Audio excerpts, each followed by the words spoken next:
नमस्कार सांग मैंने आपण मानु समस्त को मो स्टोरी चैनल स्वागत। चलतु कहानी आरंभ करवा। प्रेम देला धोखा कहानी को आरंभ शेष जाए शुणु। अंडमान द्वीपरे रेखार घर मध्यवित्त परिवार तार जन्म। माँ आउ भौणी को नहीं तार परिवार। भौणी माँ पाखरे रुहे। रेखार भिणे पाखरे छोट कंपानी रे गोटे काम करती। बेले बेले आसती रेखार भौणी को देखा करने को। रेखा पोर्ट ब्लेयर रे रुहे। सेठी सी गोटे बड़ कंपानी रे काम करे। रेखार सांग मिता दुई जन एका सांगरे दुई भौणी परी गोटे रूम रे रुहंती। रेखा बहुत शांत आउ काहारी को ऑफिस से किछि भी कहेनी।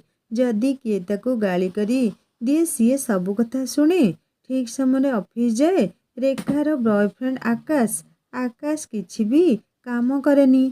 सबुबले रेखाठू पैसा निए। अरे संध्या 6टा बाजिलानी मु तो भूली जाइछि। आकाश कहितले मते आज देखा करबाकू। मिता सुन आज मोर विलंब हबो राति रे आसीबाकू। तू खाइकी सोई पड़िबू।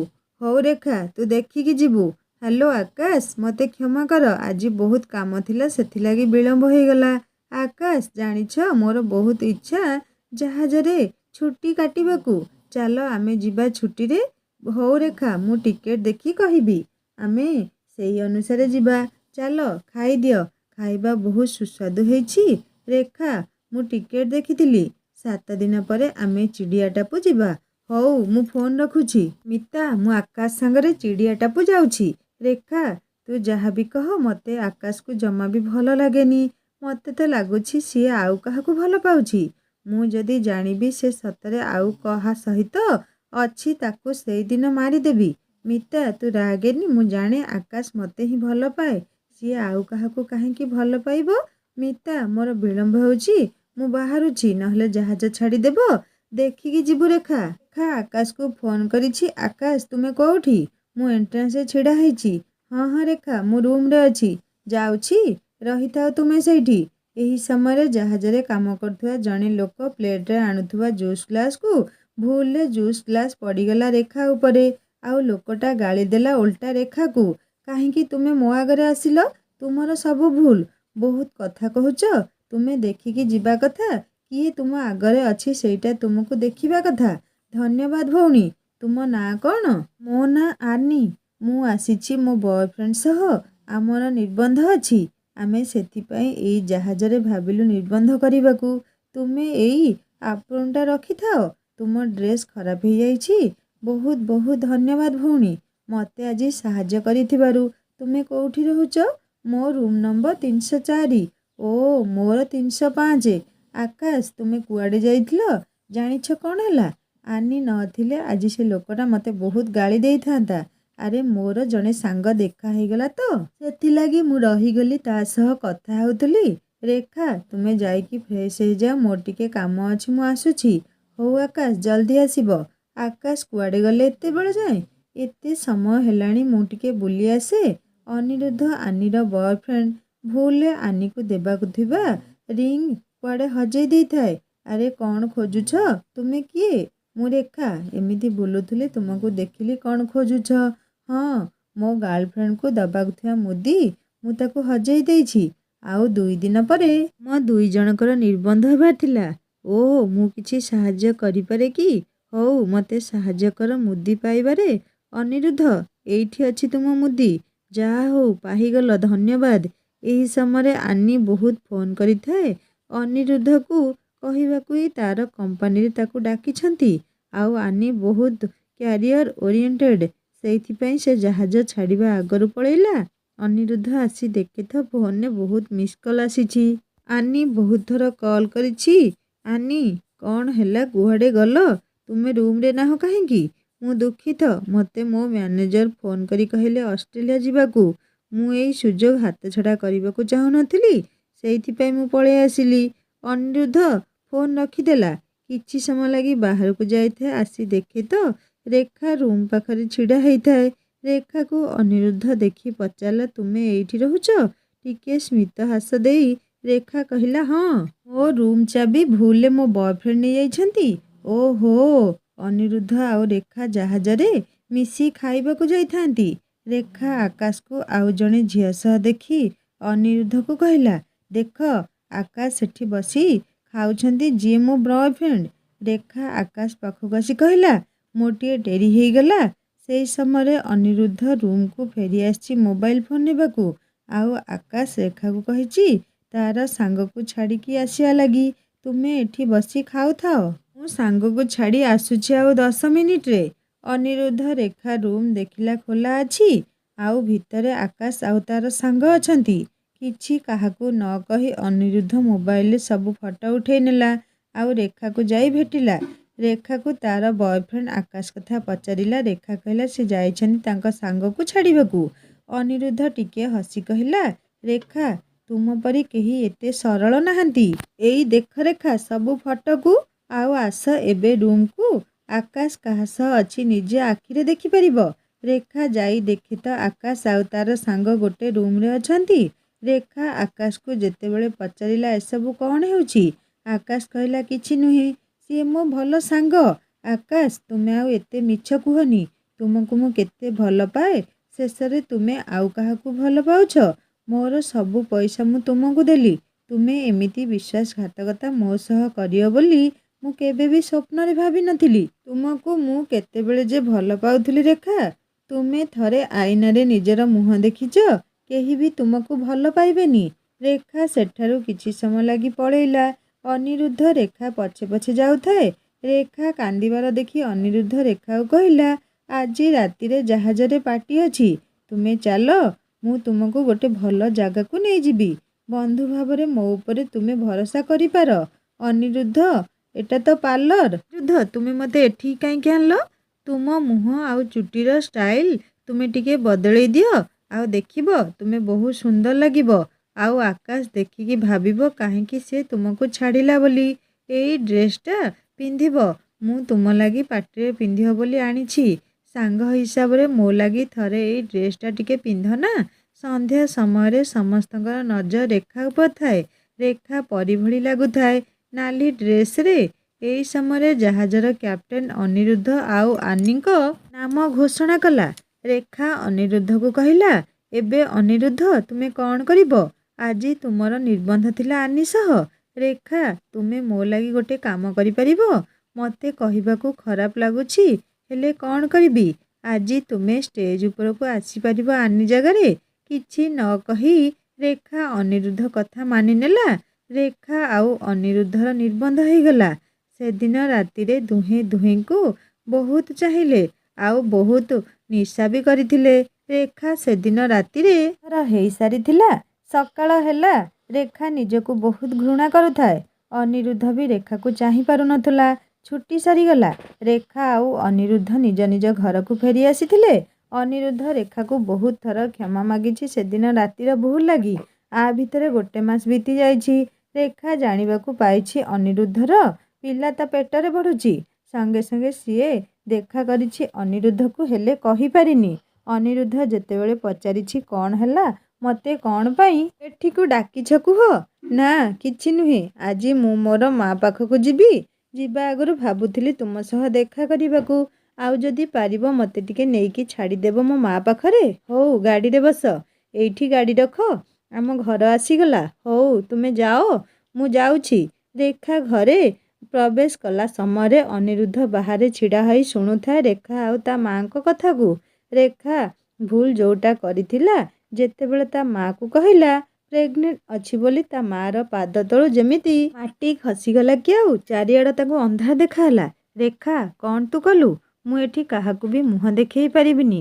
ତୋ ବାପା ଯେତେବେଳେ ମୋତେ ଛାଡ଼ି ଚାଲିଗଲେ, ସେତେବେଳେ କେତେ କଷ୍ଟରେ ତୋତେ ଆଉ ତୋ ଭଉଣୀକୁ ପାଳିଛି ସେ କଥା ମୁଁ ଜାଣିଛି। କିଏ କହ ମୋତେ ଏ ପିଲାର ବାପା? ରେଖାକୁ ଯେତେବେଳେ ମା ବହୁତ ମାରୁଥାନ୍ତି, ସେଇ ସମୟରେ ଅନିରୁଦ୍ଧ ନିଜକୁ ଆଉ ସମ୍ଭାଳି ନ ପାରି ଘର ଭିତରକୁ ପ୍ରବେଶ କରିଥିଲା। କିଏ ତୁମେ? କ'ଣ ପାଇଁ ଏଠାକୁ ଆସିଛ? ମା ମୁଁ ଏସବୁ ଲାଗି ଦାୟୀ। ରେଖାକୁ ଆଉ ମାରନ୍ତୁନି। ରେଖାର ମା ଆଭା ଦେବୀ ବହୁତ ପାଟିରେ ଅନିରୁଦ୍ଧକୁ ଗାଳି କଲେ, ହେଲେ ଅନିରୁଦ୍ଧର ଭୁଲ ଲାଗି କିଛି ବି ସେ କହିଲାନି। ଆଭା ଅନିରୁଦ୍ଧକୁ ଗୋଟେ ଘରେ ବନ୍ଦ କରିଦେଲେ ଆଉ କହିଲେ ତୁମ ଘରକୁ ଫୋନ୍ କର। ଅନିରୁଦ୍ଧ ତାଙ୍କ ଜେଜେମାଙ୍କ ସାଙ୍ଗରେ ରୁହନ୍ତି। ଜେଜେମାଙ୍କୁ ଫୋନ୍ କଲେ ଆଭା ଦେବୀ ତୁରନ୍ତ ଆସିବାକୁ କହିଲେ। ଅନିରୁଦ୍ଧ ବହୁତ ବଡ଼ ପରିବାର ପୁଅ, ବହୁତ ବଡ଼ କମ୍ପାନୀର ମାଲିକ। ଜେଜେମା ଆସି ରେଖା ଘରେ ପହଞ୍ଚିଲେ। ଆଭା ଦେବୀ ଜେଜେମାଙ୍କୁ ହାତ ଯୋଡ଼ି କହିଲେ ତାଙ୍କ ନାତି ସହ ରେଖାର ବିବାହ କରିବାକୁ।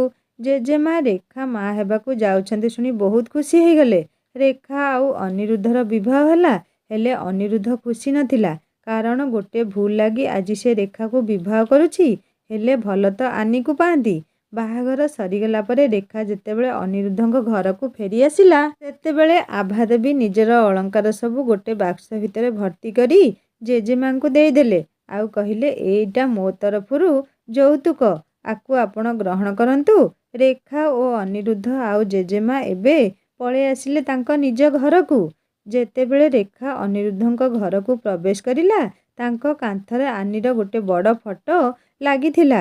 ରେଖା ନିଜକୁ କହୁଥାଏ, ମୁଁ କେବେ ଜାଣିନଥିଲି ତୁମେ ସେ ଆନି ଯିଏ ମୋତେ ସାହାଯ୍ୟ କରିଥିଲା। ମୋତେ କ୍ଷମା କରିଦିଅ। ନିଜକୁ ନିଜେ ମନରେ ବିଳିବିଳି ରେଖା ଏମିତି କହି ହେଉଥାଏ। ଏତିକିବେଳେ ଅନିରୁଦ୍ଧ ଘର ଭିତରକୁ ପ୍ରବେଶ କଲେ। କ'ଣ ଦେଖୁଛ? ଇଏ ଆନି। ମୁଁ ଆକୁ ବହୁତ ଭଲ ପାଏ। ଯାହାଦ୍ୱାରା ଯଦି ଏସବୁ ନ ହେଇଥାନ୍ତା ଆଜି ଆନିକୁ ମୁଁ ବିବାହ କରିଥାନ୍ତି। ଅନିରୁଦ୍ଧ, ମୋ ପାଖରେ ଗୋଟେ ଉପାୟ ଅଛି। ମୁଁ ମୋ ଛୁଆକୁ ଜନ୍ମ କରିସାରିଲା ପରେ ଏଠୁ ଚାଲିଯିବି ତୁମକୁ ଛାଡ଼ପତ୍ର ଦେଇ। ତୁମେ ମୋ ଲାଗି ଚିନ୍ତା କରନି। ମୁଁ ଚାହୁଁନି ଆନିର ଜାଗା ମୁଁ ନେବାକୁ। ରାତି ବହୁତ ହେଲାଣି, ତୁମେ ଶୋଇପଡ଼। ଆ ଭିତରେ 3 ମାସ ଅତିକ୍ରମ ହେଇଯାଇଛି। ଆସ୍ତେ ଆସ୍ତେ ଅନିରୁଦ୍ଧ ରେଖାକୁ ବୁଝିବାରେ ଲାଗିଛି। ରେଖା ମନରେ ମଧ୍ୟ ଅନିରୁଦ୍ଧ ପ୍ରତି ଭଲ ପାଇବା ଦେଖାଦେଇଛି। ପିଲା ଜନ୍ମ ହେବା ପୂର୍ବରୁ 2 ଜଣ ଶିଶୁକୁ କେମିତି ଯତ୍ନ ନିଆଯାଏ ତା ଲାଗି କ୍ଲାସ୍ ଜଏନ୍ କରିଛନ୍ତି। ଦିନେ ଅନିରୁଦ୍ଧ ଆଉ ରେଖା ଗୋଟେ ମଲକୁ ଯାଇଛନ୍ତି କିଣାକିଣି କରିବାକୁ। ସେହି ସମୟରେ ଆନିର ସାଙ୍ଗ ଅନିରୁଦ୍ଧକୁ ରେଖା ସହ ଦେଖିଛି। ଆଉ ଅନିରୁଦ୍ଧକୁ ଆସି ପଚାରିଲାରୁ, ଇଏ କିଏ? ଅନିରୁଦ୍ଧ କହିଛନ୍ତି, ମୋ ଜେଜେମାର ଜଣେ ସମ୍ପର୍କୀୟ ବନ୍ଧୁ କିଛି ଦିନ ରହିବେ ବୋଲି ଆସିଛନ୍ତି ଆମ ଘରକୁ। ଆନି ଏଯାଏଁ ଜାଣିନି ଅନିରୁଦ୍ଧର ବିବାହ ସରିଯାଇଛି ବୋଲି। ଆନିର ସାଙ୍ଗ ଅନିରୁଦ୍ଧ ଆଉ ରେଖାର ଫଟୋ ଆନି ପାଖକୁ ପଠେଇ ଦେଇଛି। ଆନି ଅନିରୁଦ୍ଧର ଫଟୋ ସବୁ ଦେଖିବା ମାତ୍ରେ ସାଙ୍ଗେ ସାଙ୍ଗେ ଭାରତ ଫେରି ଆସିଛି। ଅନିରୁଦ୍ଧକୁ କଲ୍ କରି ବିମାନ ବନ୍ଦରକୁ ଡାକିଛି। ଅନିରୁଦ୍ଧ ଆନିକୁ ଦେଖି ଯେତିକି ଖୁସି ସେତିକି ଦୁଃଖ ଅନୁଭବ କରିଛି, କାରଣ ଏବେ ସିଏ ରେଖାକୁ ଭଲ ପାଇଯାଇଛି। ଆନି ଯେତେବେଳେ ରେଖାର ଫଟୋ ଅନିରୁଦ୍ଧକୁ ଦେଖେଇଛି, ଅନିରୁଦ୍ଧ ସବୁ ସତ କଥା କହିଦେଇଛି ଆନିକୁ। ଆଉ 2 ଜଣଙ୍କ ଭିତରେ ବହୁ ଝଗଡ଼ା ହେଇଛି। ଆଜି ଯଦି ତୁମେ ଅଷ୍ଟ୍ରେଲିଆ ଯାଇନଥାନ୍ତ, ରେଖା ଜାଗାରେ ଏବେ ତୁମେ ମୋ ସ୍ତ୍ରୀ ହେଇଥାନ୍ତ। ଏହି ସମୟରେ ଆନି ତଳେ ପଡ଼ିଯାଇଛି ହଠାତ୍। ସାଙ୍ଗେ ସାଙ୍ଗେ ଅନିରୁଦ୍ଧ ଆନିକୁ ଡାକ୍ତରଖାନାକୁ ନେଇଗଲେ। ଡକ୍ଟରଙ୍କ କହିବା ଅନୁସାରେ ଆନିକୁ ଆଗରୁ କେବେ ଆଘାତ ଲାଗିଥିଲା କି ମୁଣ୍ଡରେ, ସେଥିଲାଗି ସେ ତାର ସ୍ମରଣ ଶକ୍ତି ହରାଇ ବସିଛି। ଆଉ ଔଷଧ ଖାଇଲେ ଆସ୍ତେ ଆସ୍ତେ ଭଲ ହେଇଯିବ ନିଶ୍ଚୟ। ଅନିରୁଦ୍ଧ ବିଳମ୍ବରେ ଘରକୁ ଆସିବାର ଦେଖି ରେଖା ଏହି ସମୟରେ ଶୋଇଥିଲା ହଠାତ୍ ଉଠିପଡ଼ି ଅନିରୁଦ୍ଧଙ୍କୁ ପଚାରିଲା, ତୁମର ଆଜି ଏତେ ବିଳମ୍ବ କ'ଣ ପାଇଁ ହେଲା? ବହୁତ କାମ ଥିଲା ନା କ'ଣ? ରେଖା, ମୁଁ ତୁମକୁ ଗୋଟେ ସତ କଥା କହିବି। ଆନି ଅଷ୍ଟ୍ରେଲିଆରୁ ଆସିସାରିଛି। ସବୁ କଥା ଅନିରୁଦ୍ଧ ରେଖାକୁ କହିଲା। ରେଖା ଅନିରୁଦ୍ଧକୁ କହିଲା, ମୁଁ ତ ଘରେ ରହି ଏକୁଟିଆ ବହୁତ ବୋର୍ ହେଇଯାଉଛି। ତୁମେ ତ କହୁଛ ଆନିଙ୍କର ଏଠି ସମ୍ପର୍କୀୟ କେହି ନାହାନ୍ତି ତାଙ୍କ ଯତ୍ନ ନେବା ପାଇଁ। ତୁମେ ଯଦି ରାଜି ହେବ ତାହେଲେ ମୁଁ ତାଙ୍କ ଘରକୁ ଯାଇ ସବୁଦିନ ତାଙ୍କ ଘରେ ତାଙ୍କର ସେବା ଯତ୍ନ କରିଦେବି। ଏମିତିରେ ଆନିଙ୍କର ସ୍ମରଣ ଶକ୍ତି ହଜିଯାଇଛି, ମୋତେ ବି ସିଏ ଚିହ୍ନି ପାରିବେନି। ଅନିରୁଦ୍ଧ ପ୍ରଥମେ ରାଜି ହେଉନଥିଲେ, ତାପରେ ରେଖା କଥାରେ ସେ ରାଜି ହେଇଗଲେ। 1 ମାସ ପୁରା ରେଖା ଆନିର ଦେଖାଶୁଣା କରିଥାଏ। ହଠାତ୍ ଆନିର ପୁରୁଣା କଥା ମନେ ପଡ଼ିଯାଉଥାଏ। ହେଲେ କାହାରିକୁ କିଛି ନ କହି ଯେମିତି ଆଜି ବି ସିଏ ସବୁ କିଛି ଭୁଲି ଯାଇଛି ସେମିତି ଅଭିନୟ କରୁଥାଏ। ସବୁଦିନ ରାତିରେ ରେଖା ଆନି ଘରେ ରୋଷେଇବାସଠାରୁ ଆରମ୍ଭ କରି ସବୁ କାମ ସାରିସାରିଲା ପରେ ଅନିରୁଦ୍ଧ ଆସି ରେଖାକୁ ନେଇଯାଏ ଘରକୁ। ଦିନେ ରେଖାକୁ ଆନି କହିଲା, ମୋର ସବୁ କଥା ମନେ ପଡ଼ିଯାଉଛି। ଆଉ ମୁଁ ଚାହୁଁଛି ତୁ ଅନିରୁଦ୍ଧଠୁ ଦୂରେଇ ଯା। ଏମିତିରେ ତୁମ ବିବାହ ଗୋଟେ ପରିସ୍ଥିତିରେ ହେଇଛି। ଅନିରୁଦ୍ଧ କେବେ ବି ତୋତେ ଭଲ ପାଆନ୍ତିନି। ଆଉ ତୁ ଦେଖିବୁ ମୁଁ ଅନିରୁଦ୍ଧକୁ କେମିତି ଛଡ଼େଇ ନେଉଛି ତୋ ପାଖରୁ। ରେଖା କିଛି ବି କହିଲାନି ଆନିକୁ, କାରଣ ସେ ଜାଣିଥିଲା ଦିନେ ନା ଦିନେ ତାକୁ ଅନିରୁଦ୍ଧଙ୍କ ଘର ଛାଡ଼ିବାକୁ ହେବ। ଅନିରୁଦ୍ଧଙ୍କ କମ୍ପାନୀରେ ଗୋଟେ ବଡ଼ ପାର୍ଟିର ଆୟୋଜନ ହୋଇଛି। ସେଠି ସେ ସମସ୍ତଙ୍କ ଆଗରେ ଭାବିଥିଲେ ରେଖାକୁ ନିଜର ସ୍ତ୍ରୀ ବୋଲି କହିବେ। ହେଲେ ସେହି ସମୟରେ ରେଖା ରୁମ୍ରେ ଆନି ଯାଇ ରେଖାକୁ ଡିଭୋର୍ସ ପେପରରେ ଅନିରୁଦ୍ଧର ଦସ୍ତଖତ କରିଥିବାର ଦେଖେଇଛି। ଆଉ ରେଖାର ଅନିରୁଦ୍ଧ ପ୍ରତି ଥିବା ଭଲ ପାଇବା ଭାଙ୍ଗି ଯାଇଛି। ଅନିରୁଦ୍ଧ ଆସି ଷ୍ଟେଜ୍ରେ ଦେଖିଛି ଯେ ରେଖା ନାହିଁ। ରୁମ୍ରେ ଯାଇ ଦେଖିଛି ରେଖା ଆଉ ଆନି ଭିତରେ ଯୁକ୍ତିତର୍କ ଲାଗିବାର। ରେଖା ଅନିରୁଦ୍ଧକୁ ଭୁଲ ବୁଝି ଦୌଡ଼ିକି ଯିବା ସମୟରେ ଆଗରୁ ଆସୁଥିବା କାର୍ ସହ ତାର ଧକ୍କା ହେଇଗଲା। ଅନିରୁଦ୍ଧ କିଛି ସମୟ ନୀରବ ରହିଯାଇଥିଲା। ସତେ ଯେମିତି ଆକାଶ ଆଉ ପାତାଳ ଅଲଗା ହେଇଗଲା। ରେଖା ରେଖା କହି ଚିତ୍କାର କରୁଥିଲା ଅନିରୁଦ୍ଧ। କିଛି ଲୋକ ଆମ୍ବୁଲାନ୍ସକୁ ଡାକିଲେ। ରେଖାକୁ ସାଙ୍ଗେ ସାଙ୍ଗେ ଡାକ୍ତରଖାନା ନେଇଗଲେ। କିଛି ସମୟ ପରେ ଡାକ୍ତର ଆସି କହିଲେ ଆମେ ଛୁଆକୁ ବଞ୍ଚେଇ ପାରିଲୁନି। ରେଖା ଚେତାଶୂନ୍ୟ ହୋଇଯାଇଥାଏ। ଯେତେବେଳେ ଚେତା ଆସିଲା ବହୁତ ଖୋଜିଲା ତା ପିଲାକୁ, ହେଲେ ପିଲା ତାର ଆଉ ନାହିଁ। ତଥାପି ସିଏ ସେ କଥାକୁ ବିଶ୍ୱାସ କରିପାରୁନଥିଲା। ଅନିରୁଦ୍ଧ ଆସି ରେଖା ସହ ଦେଖା କରିବାକୁ କହିଲା।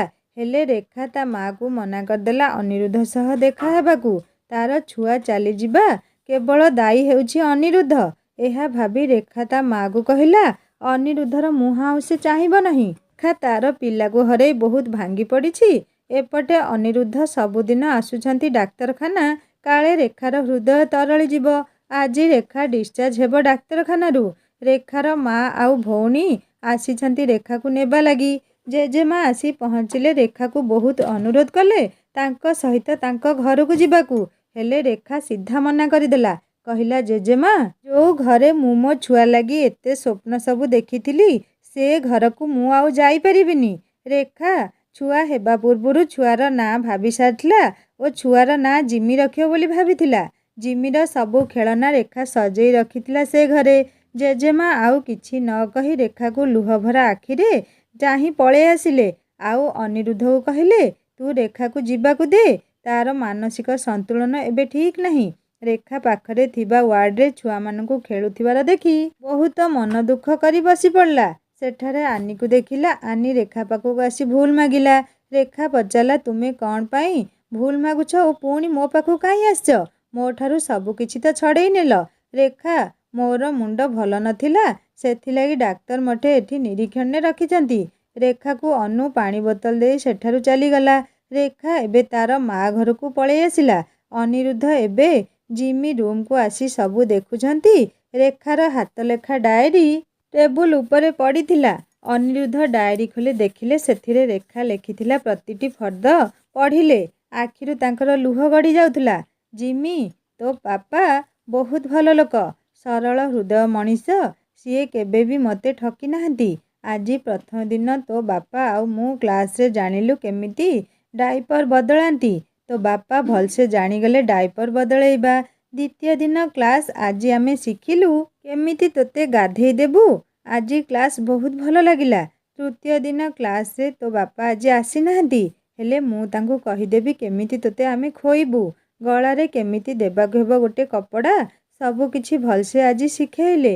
ଆଜି ଆମେ ଯାଇଥିଲୁ କିଣିବାକୁ ତୋ ଲାଗି ଖେଳନା। ଏଇ ଘୋଡ଼ା ବହୁତ ବଢ଼ିଆ ହେଇଛି। ତୋ ବାପା ତୋ ଲାଗି ଏଇ ଘୋଡ଼ାଟା କିଣିଲେ। ତୁ ବଡ଼ ହେଲେ ସେଥିରେ ବସି ଖେଳିବୁରେ ଧନ।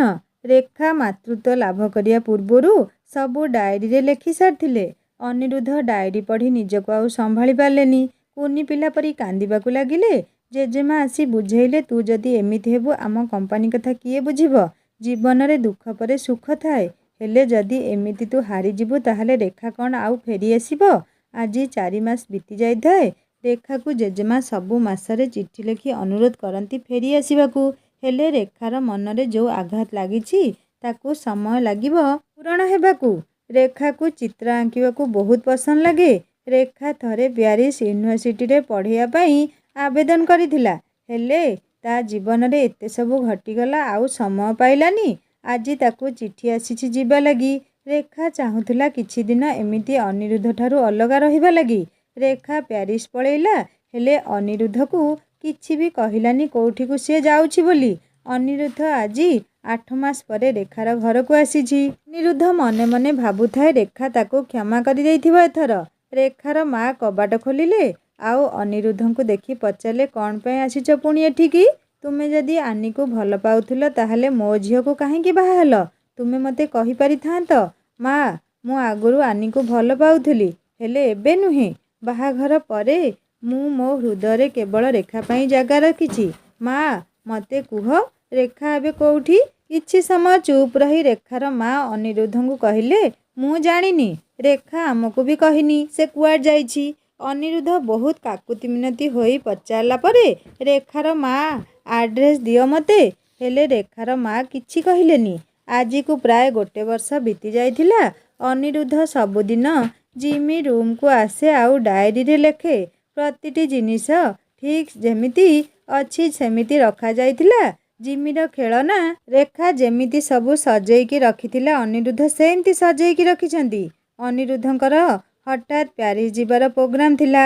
ସିଏ ଜାଣିନଥିଲେ ରେଖା ପ୍ୟାରିସରେ ଅଛି। ଅନିରୁଦ୍ଧ ପ୍ୟାରିସ୍ ପହଞ୍ଚିଗଲେ। ସେଦିନ ଆର୍ଟ ଗ୍ୟାଲେରୀ ଯାଇଥିଲେ। ରେଖା କରିଥିବା ଆର୍ଟ ସେଠି ଥିଲା ଆଉ ଅନିରୁଦ୍ଧଙ୍କୁ ବହୁତ ପସନ୍ଦ ହେଲା। ହେଲେ ଆର୍ଟ କରିଥିବା ଲୋକର ନାମ ଅଲଗା ଥିଲା। ରେଖା ପ୍ୟାରିସରେ ତା'ର ନାମକୁ ବି ବଦଳେଇ ଦେଇଥିଲା। ସେଥିଲାଗି ଅନିରୁଦ୍ଧ ଜାଣିପାରିଲାନି ସେଠା ରେଖା କରିଥିବା ଚିତ୍ର ବୋଲି। ଅନିରୁଦ୍ଧଙ୍କୁ ଚିତ୍ର ଭଲ ଲାଗିବାରୁ ସେ ଯାଇ ପଚାରନ୍ତି ସେଇ ଚିତ୍ରକୁ ସେ କିଣିବେ ବୋଲି। ରେଖାର ଆସିଷ୍ଟାଣ୍ଟ ରେଖାକୁ ଯେତେବେଳେ ଫୋନ୍ କଲେ ଆଉ କହିଲେ ତୁମର ଆର୍ଟ ଜଣେ ଆସିଛନ୍ତି କିଣିକି ନେବାକୁ। ରେଖା କହିଲେ ହଉ ମୁଁ ଯାଉଛି, ତୁମେ ତାଙ୍କୁ ସେଇଠି କୁହ ଅପେକ୍ଷା କରିବେ। ଅନିରୁଦ୍ଧଙ୍କର ଅଲଗା ଫୋନ୍ ଆସିବାରୁ ସିଏ ଜଲ୍ଦିରେ ପଳେଇଲେ। ହେଲେ ଯିବା ଆଗରୁ ତାଙ୍କର ରହିଥିବା ହୋଟେଲରେ ରହିଥିବା ରୁମ୍ରେ ନମ୍ବର ଦେଇ ଯାଇଥିଲେ। ଅନିରୁଦ୍ଧ ବାହାରି ଯାଇଛନ୍ତି ଆଉ ତାପରେ ଠିକ୍ ସେଇ ସମୟରେ ରେଖା ଆସି ପହଞ୍ଚି ଯାଇଥିଲା। ସଙ୍ଗେ ସଙ୍ଗେ ଅନିରୁଦ୍ଧ ପଳେଇଲେ ବୋଲି ରେଖାର ଆସିଷ୍ଟାଣ୍ଟ କହିଲେ। ହଁ, ଏଇ ଆଡ୍ରେସ୍ ଦେଇ ଯାଇଛନ୍ତି। ରେଖା ସେଇ ଆଡ୍ରେସ୍ରେ ଯାଇ ହୋଟେଲରେ ପହଞ୍ଚିଲା। ରେଖା ଯେତେବେଳେ ଅନିରୁଦ୍ଧର ରୁମ୍କୁ ବାଡ଼େଇଲା ଅନିରୁଦ୍ଧ ଆସି କବାଟ ଖୋଲିଲେ। ସତେ ଯେମିତି ସବୁ କିଛି ତାଙ୍କୁ ମିଳିଗଲା। ରେଖା ବି ଅନିରୁଦ୍ଧଙ୍କୁ ଦେଖି କିଛି ସମୟ ନୀରବ ରହିଗଲା। ଅନିରୁଦ୍ଧ ରେଖାଙ୍କୁ ଘର ଭିତରକୁ ଡାକିଲା। ରେଖା ପଚାରିଲା ତୁମେ ଏଠି କ'ଣ ପାଇଁ ଆସିଛ? ଅନିରୁଦ୍ଧ କହିଲେ ମୁଁ ମୋ କମ୍ପାନୀ କାମରେ ଆସିଥିଲି ଆଉ ଏଠି ଆର୍ଟ ଗ୍ୟାଲେରୀ ଯାଇଥିଲି। ମୁଁ ଜାଣିନଥିଲି ସେଟା ତୁମେ କରିଥିବା ଫଟୋ ବୋଲି। ମୋତେ କ୍ଷମା କରିଦିଅ। ମୁଁ ତୁମକୁ ଡିଭୋର୍ସ ପଠେଇ ନଥିଲି। ଏସବୁ ଆନିର ପ୍ଲାନ୍ ଥିଲା ଆଉ ଆମ ଜିମି ଲାଗି ମୁଁ ଦାୟୀ ନୁହେଁ। ମୋତେ କ୍ଷମା କର ରେଖା, ମୋ ସାଙ୍ଗରେ ଚାଲ। ରେଖା କିଛି ନ କହି ଫେରି ଆସିଥିଲା ଅନିରୁଦ୍ଧ ସାଙ୍ଗରେ। ଦୀର୍ଘ 2 ବର୍ଷ ପରେ ରେଖା ଆସିଛି ତା ମା ପାଖକୁ। ଯେତେବେଳେ ଆସି ଦେଖେ ସବୁଆଡ଼େ ଜିମି ନାଁରେ ସ୍କୁଲ, ଜିମି ହସ୍ପିଟାଲ, ଜିମି ରେଷ୍ଟୁରାଣ୍ଟ, ଜିମି ବୁକ୍ ଷ୍ଟୋର। ସିଏ ପାଖରେ ଥିବା ଲୋକଙ୍କୁ ପଚାରିଲା ଏସବୁ କିଏ କରିଛନ୍ତି? ଲୋକଟି ଅନିରୁଦ୍ଧଙ୍କ ନାଁ କହିଲା। ରେଖା ତା'ର ସାଙ୍ଗ ମିତାକୁ ଭେଟିବାକୁ ଗଲା। ମିତା ସାଙ୍ଗରେ କଥା ହୋଇ ତାକୁ ଭଲ ଲାଗିଲା। ଘରକୁ ଆସିଲା ପରେ ରେଖାକୁ ତା'ର ମା ବୁଝେଇ କହିଲା ଅନିରୁଦ୍ଧ ବହୁତ ବଦଳି ଯାଇଛି ତୁ ଗଲା ପରେ। ଜେଜେମା ତତେ ବହୁତ ମନେ ପକାଉଥିଲେ। ଅନିରୁଦ୍ଧକୁ ତୁ କ୍ଷମା କରିଦେ। ରେଖା ଆଜି ପ୍ରଥମ ଥର ଲାଗି ତା'ର ଶାଶୁଘରକୁ ଫେରି ଆସିଛି। ଜେଜେମା ରେଖାକୁ ଦେଖି ବହୁତ ଖୁସି ହେଇଯାଇଛନ୍ତି। ରେଖା ଜେଜେମାଙ୍କ ଲାଗି ନିଜେ ଆଙ୍କିଥିବା ଫଟୋଟିଏ ଆଣିଛି। ଅବିକଳ ଜେଜେମାଙ୍କ ପ୍ରତିଛବି। ରେଖା ଜେଜେମାଙ୍କୁ ଅନୁରୋଧ କରି କହିଲା ମୋତେ ଟିକେ ଅନୁମତି ଦେବ? ଜିମିର ରୁମ୍କୁ ଯାଇ ଦେଖିବି। ଜେଜେମା କହିଲେ ଏଟା ତ ତୋ ଘର, ମୋତେ କ'ଣ ଲାଗି ଅନୁମତି ମାଗୁଛୁ? ବାୟାଣୀଟା, ଯା ଜିମି ରୁମ୍ରେ ଦେଖି ଆସିବୁ। ରେଖା ଜିମି ରୁମ୍କୁ ଆସି ଦେଖିଛି ଯେମିତି ସିଏ ଛାଡ଼ି ଯାଇଥିଲା ଠିକ୍ ସେମିତି ସବୁ ଆଗ ପରି ଅଛି। ଆଉ ତା'ର ହାତଲେଖା ଡାଏରୀ ବି ସେଇଠି ଅଛି। ଅନିରୁଦ୍ଧ ପ୍ରତିଦିନ ରେଖା ଛାଡ଼ି ଯାଇଥିବା ଡାଏରୀରେ ଲେଖନ୍ତି। ଯେତେବେଳେ ରେଖା ମନା କରିଦେଇଥିଲା ଅନିରୁଦ୍ଧଙ୍କୁ ଦେଖା କରିବନି, ସବୁ ଗୋଟି ଗୋଟି କରି ଅନିରୁଦ୍ଧ ସେଥିରେ ଲେଖିଥିଲେ ଜିମି ଆଜି ତୋ ମା ମୋତେ ଦେଖିବାକୁ ମନା କରିଦେଲା। ସବୁ ମୋ ଭୁଲ। ମୁଁ ଯଦି ଆନିକୁ ନ ଭଲ ପାଇଥାନ୍ତି ଆଜି ଏମିତି ହେଇନଥାନ୍ତା। ଜିମି ଆଜି ତୋ ମା ମୋତେ ଛାଡ଼ି ପଳେଇଲା, ହେଲେ ଜାଣିନି କୋଉଠି ସେ ରହିଛି। ଏସବୁ ଦେଖି ରେଖା କାନ୍ଦିବାକୁ ଲାଗିଲା। ଅନିରୁଦ୍ଧକୁ ମନେ ମନେ ଭାବିଲା କ୍ଷମା କରିଦେବ ବୋଲି। ସେଦିନ ରାତିରେ ଅନିରୁଦ୍ଧ ଆସି ଦେଖିଲେ ରେଖା ଅଛି ତାଙ୍କ ଘରେ। ବହୁତ ଖୁସି ଲାଗିଲା ତାଙ୍କୁ। ଦୁହେଁ ଦୁହିଁଙ୍କୁ ଭୁଲ ମାଗିଲେ ଆଉ ଆଲିଙ୍ଗନ କଲେ। ଜେଜେମା ଏସବୁ ଦେଖି କହିଲେ ଅନିରୁଦ୍ଧ ମୋ ଘର ଲକ୍ଷ୍ମୀ ମୋ ଘରକୁ ଫେରି ଆସିଛି। କାଲି ରେଖାର ଜନ୍ମଦିନ। ମୁଁ ଭାବୁଛି କମ୍ପାନୀରେ ବହୁତ ଲୋକ ଜାଣିନାହାନ୍ତି ରେଖା ତୋର ସ୍ତ୍ରୀ ବୋଲି। କାଲି ପୁଣି ଥରେ ତୁମ 2 ଜଣଙ୍କର ବିବାହ ମୁଁ କରିବି। ରେଖା ବହୁତ ସୁନ୍ଦର ଦିଶୁଥାଏ ସେଇ ଡ୍ରେସ୍ ପିନ୍ଧି ଯୋଉଟା ଅନିରୁଦ୍ଧ ରେଖାକୁ ଜାହାଜରେ ଉପହାର କରିଥିଲା। ବିବାହ ଭଲରେ ଭଲରେ ହେଲା। ଏବେ ସମସ୍ତେ ବହୁତ ଖୁସି ଥିଲେ। ଚାହୁଁ ଚାହୁଁ 1 ବର୍ଷ ବିତି ଯାଇଥିଲା। ରେଖା ପୁଣି ଥରେ ମା ହେବାକୁ ଯାଉଛି। ଏ କଥା ଅନିରୁଦ୍ଧ ଶୁଣି ବହୁତ ଖୁସି। କିଛି ଦିନ ପରେ ରେଖାର ଗୋଟେ ଝିଅଟିଏ ହେଲା। ତା'ର ନାମ ଜାହ୍ନବୀ ରଖାଗଲା। ଜେଜେମା ଏବେ ବହୁତ ବ୍ୟସ୍ତ ଥିଲେ। ଜାହ୍ନବୀକୁ ଟିକେ ବି କୁଆଡ଼େ ଛାଡ଼ନ୍ତିନି। ସବୁବେଳେ ତା ସହିତ ଖେଳନ୍ତି। ଅନିରୁଦ୍ଧ କମ୍ପାନୀ କାମରେ ବ୍ୟସ୍ତ। ରେଖା ଛୋଟ ପିଲାଙ୍କୁ ଆର୍ଟ ଶିଖାଇବାରେ ବ୍ୟସ୍ତ। ଆନି ବିବାହ ନ କରି ଆଜୀବନ ଅବିବାହିତ ରହିଲା। ଆଉ କେବେ ବି ଅନିରୁଦ୍ଧ ସହ କଥା ହୁଏନି। ସାଙ୍ଗମାନେ, କାହାଣୀଟିକୁ ଏଇଠି ସମାପ୍ତ କରୁଛି। କାହାଣୀ କେମିତି ଲାଗିଲା ମୋତେ ନିଶ୍ଚୟ କମେଣ୍ଟ କରି ଜଣାଇବେ। ଆଉ ଯଦି ଭଲ ଲାଗିଥାଏ ଲାଇକ୍ଟିଏ କରିବେ, ସାଙ୍ଗମାନଙ୍କ ସହିତ ସେୟାର କରିବେ। ଆଉ ହଁ ସାଙ୍ଗମାନେ, ସବସ୍କ୍ରାଇବ୍ କରି ବେଲ୍ ଆଇକନ୍ ନିଶ୍ଚୟ ଦେବେ। ହିନ୍ଦୀ ଷ୍ଟୋରି ଚ୍ୟାନେଲରେ ନୂଆ ନୂଆ କାହାଣୀ ଅପଲୋଡ଼ ହୋଇସାରିଛି। ଆପଣମାନେ ଯାଇ କାହାଣୀ ଶୁଣନ୍ତୁ ଓ ସବସ୍କ୍ରାଇବ୍ ନିଶ୍ଚୟ କରିବେ। ରହୁଛି, ନମସ୍କାର, ଜୟ ଜଗନ୍ନାଥ।